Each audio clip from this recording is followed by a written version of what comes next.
शक काहू को डरना। कहते हैं कलयुग में एक जीवित देवता है हनुमान। चैत्र शुक्ल पक्ष की नौमी पर राम जन्मे, पूर्णिमा पर हनुमान। भगवान हनुमान जी से जो सीखना चाहिए वो है निर्भय रहने की कला। हनुमान जी विश्वास के देवता हैं। विश्वास दोनों तरफ से हो, परमात्मा पर भी, स्वयं पर भी, बाहर भी, भीतर भी। विश्वास ही एकमात्र चीज है जो हनुमान जी ने सूर्य को मुंह में रख लेने से लेकर समुद्र लांघने तक के काम में साबित कर दिखाया। इंसान के जीवन में तीन ही भाव होते हैं, पहला हर्ष, दूसरा शोक और तीसरा भय। हर्ष यानी खुशी, शोक यानी दुख, भय का मतलब है डर। डर ही सफलता के रास्ते में सबसे बड़ी रुकावट है।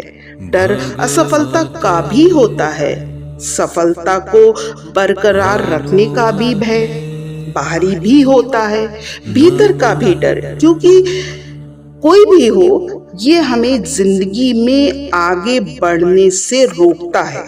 हनुमान जी से सीखे कैसे अपने ऊपर डर को हावी होने से रोका जा सकता है। तुम उपकार सुग्रीव ही कीना, राम मिलाए राजपद दीना।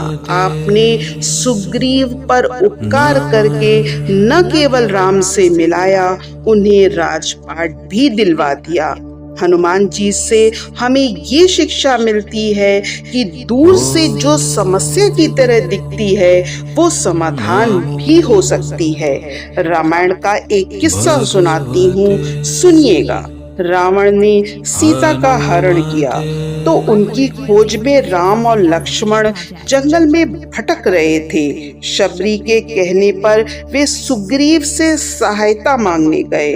सुग्रीव अपने भाई बाली से बचने के लिए ऋषिमुख नाम के पहाड़ पर रहते थे, क्योंकि बाली को एक शाप के कारण इस पहाड़ पर नहीं आ सकते थे। राम और लक्ष्मण को पहाड़ के पास देखकर सुग्रीव घबरा गए। उन्हें लगा कि बाली खुद नहीं आ सकता है तो उसने मुझे मारने के लिए योद्धा भेज दिए हैं। सुग्रीव ने हनुमान से कहा कि वो उनकी रक्षा करे।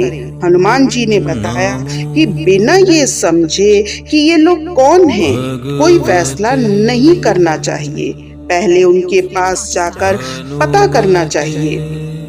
हनुमान जी ने रूप बदला और ब्राह्मण का भेष बनाकर जब राम लक्ष्मण के पास पहुंचे तब बात पता चली कि वो तो राम हैं, जिनका नाम हनुमान जी दिन रात जप किया करते हैं। वे दुश्मन नहीं हैं, सुग्रीव से मदद मांगने आए हैं।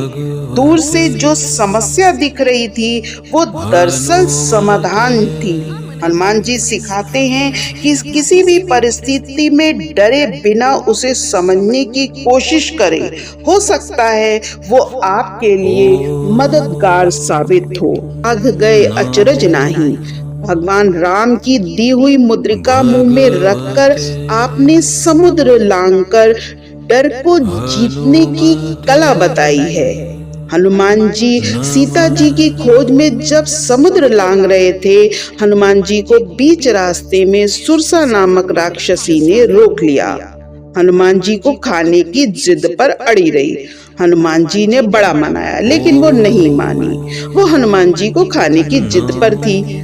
वो हनुमान जी को खाने के लिए जब अपना मुंह बड़ा करती, हनुमान जी उससे भी बड़े हो जाते। वो खाने की जिद पर अड़ी रही लेकिन हनुमान जी पर कोई आक्रमण नहीं किया। ये बात हनुमान जी ने समझ ली कि मामला मुझे खाने का नहीं है, सिर्फ ईगो का है। उन्होंने सुरसा के बड़े स्वरूप के आगे खुद को छोटा कर लिया। सुरसा खुश हो गई, आशीर्वाद दे दिया लंका जाने के लिए। हनुमान जी ने सिखाया जहाँ मामला ईगो का हो वहाँ बल नहीं बुद्धि का इस्तेमाल करना चाहिए। ये हनुमान जी ने सिखाया कि अपने लक्ष्य को पाने के लिए झुकना पड़े तो झुक जाइए। विद्यावान गुणी अति चातुर, राम काज करे बेको आतुर। आप विद्यामान, गुणी और अति चतुर हैं। राम काज करने के लिए हमेशा आतुर रहते हैं। एक प्रसंग सुनाती हूँ, सुनिएगा। जब हनुमान जी समुद्र लांघकर लंका पहुंचे, लंका के मुख्य द्वार पर लंकिनी नामक राक्षसी मिली।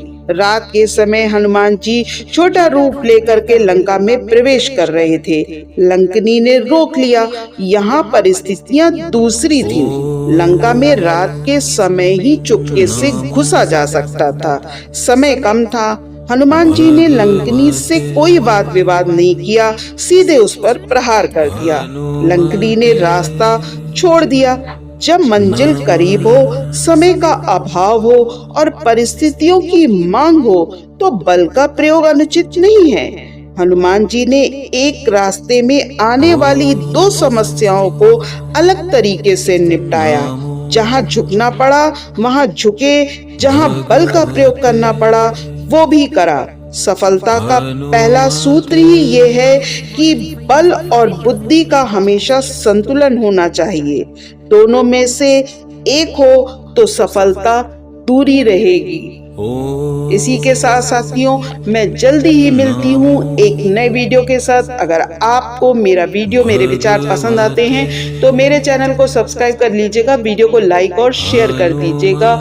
इसके लिए आप सभी का बहुत बहुत धन्यवाद।